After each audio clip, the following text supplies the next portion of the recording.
Seconds Out, Ayman here with Callum Smith. Callum, we just witnessed a press conference. A little bit spicy between the two there. What did you make of that? Yeah, I think it was always going to be the two completely different styles, personality-wise. It was always going to make for an exciting build-up.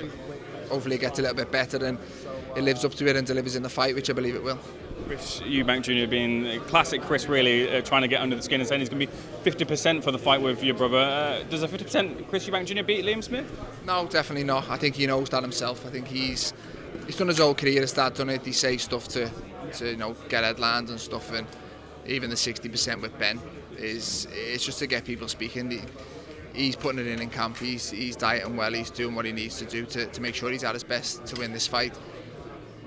50. He's not as good as he's not good enough to turn up 50% and win at the level he's at. If he was, then he'd beat George Groves, he'd beat Billy Joe Saunders. He's come up short when he stepped up, and that's down to his lack of ability, not rather than turning up at 50%. So I'm under no worries. We'll see a 100% version of Chris and hopefully 100% version of Liam, and it should make for a good fight, but a fight we fully believe Liam wins. You come across a little bit disrespectful considering the achievements Liam has made in the sport and Chris hasn't been there yet.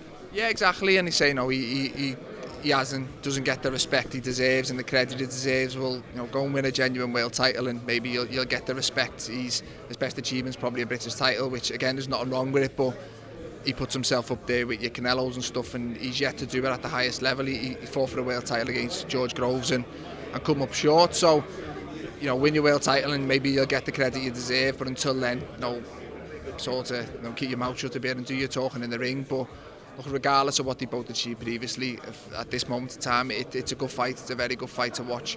You've seen with the interest that it's getting, it is a good fight, and hopefully it lives up to it on the night.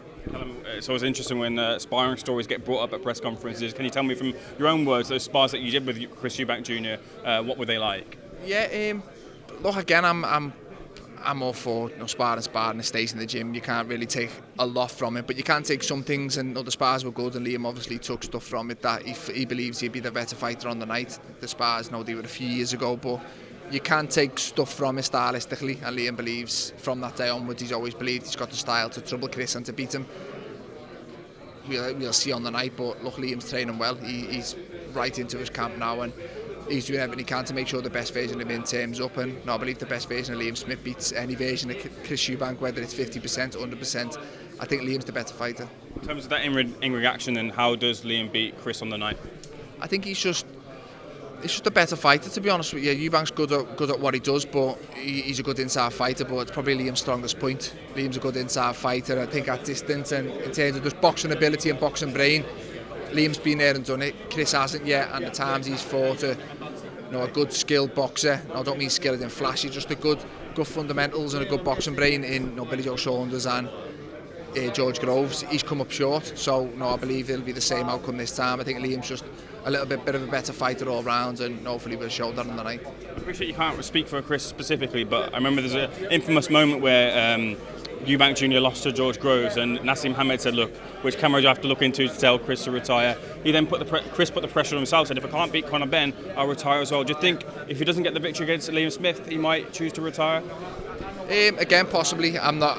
That's up to Chris. That's his decision and his thoughts. But I just think if to fight at the level he wants to fight at, if he loses to Liam, then it's a long road back, and he's not getting any younger. He's 33 now, is it? So he's not like he's young and up and coming. So a loss to Liam would definitely put him further back in the line, and for his own mindset and the level he believes he's at, a loss to Liam would shatter all those dreams. So it's a massive fight for both of them. The same for Liam. Liam's 34, so it's a must win for himself. So I think they're both fighters who I can't see wanting to go back a level to fight. They're not just fighting for the sake of it, they're fighting because they want to become world champions. So a win here puts them in a very good position. A loss is a long road back. So look, it's a must win for both fighters, and that normally brings out big performance in both of them.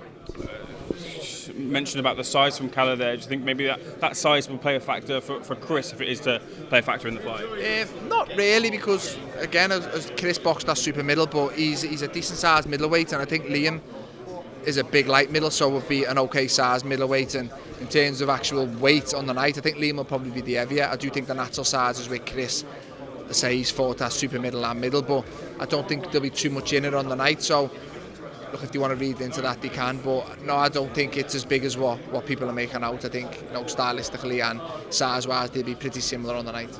Turning our attention to you just quickly, Beterbiev Yard is the fight. I'm sure you'll be in attendance or watching your eye on that fight. How do you think that fight plays out? Yeah, it's an interesting one. You've got two big punches. It's always an exciting one and a little bit unpredictable. But I do think I favour Beterbiev. I think he's the man in form. He's undefeated world champion. He hasn't shown any signs of aging just yet. So you've got to back him. If he turns 38 in, I think it might be January as well. So he's going to age at some point.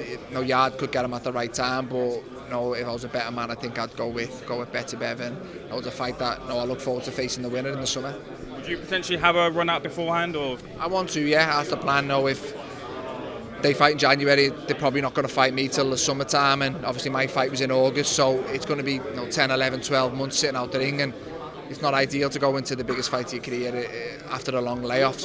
I was out for 11 months before the Border League fight and 10 months before the Castillo fight, so I would like to get active. I would like to fight in the meantime and just get another camp in with my trainer and just working on improving stuff. So that's what I'm speaking to my team at the moment, to try and get a fight early in the new year myself. And I don't like using the word a keep busy fight, because at this level everyone can fight, and I've got to be switched on and I've got a lot to lose. But a fight where I can do a camp, get in there, get a win, and roll into the world title fight. Final thing for me, what does Beterbiev do so well? He just looks brilliant in the ring, but from a fight's perspective, what does he do that's so good? Yeah, look, he's very good. He's obviously very heavy-handed. His record suggests that he's still yet to go to points. He's been fighting at a high level and he's still getting rid of them, so he definitely can punch. I think his boxing ability is a little bit underrated. His pressure's good with his feet and stuff, but he can be it. He is there to be it. So, as a light heavyweight, when you're in with big punches, you can't afford to take some of the shots that he does. So it does always leave him a little bit vulnerable. He's been put over twice as a professional, but in terms of his offence and his ring craft and his ring movement, he's a very, very, very good fighter, and his record and his achievements speak for that. So I'm not going to sit here and say he's a hype job, he's a fraud. He's a very, very good fighter, but a fighter who I believe I'd have to be at my very best to beat him. But I think if I am at my very best, I do believe I can do it. I believe I can beat him. I wouldn't have entered the final eliminated to earn the right to fight him if I didn't really fancy the job. I believe in myself, I believe in my own ability, and I do believe I beat him and become world champion again. Callum, pleasure speaking to you. All the best. Thanks for being Seconds Out.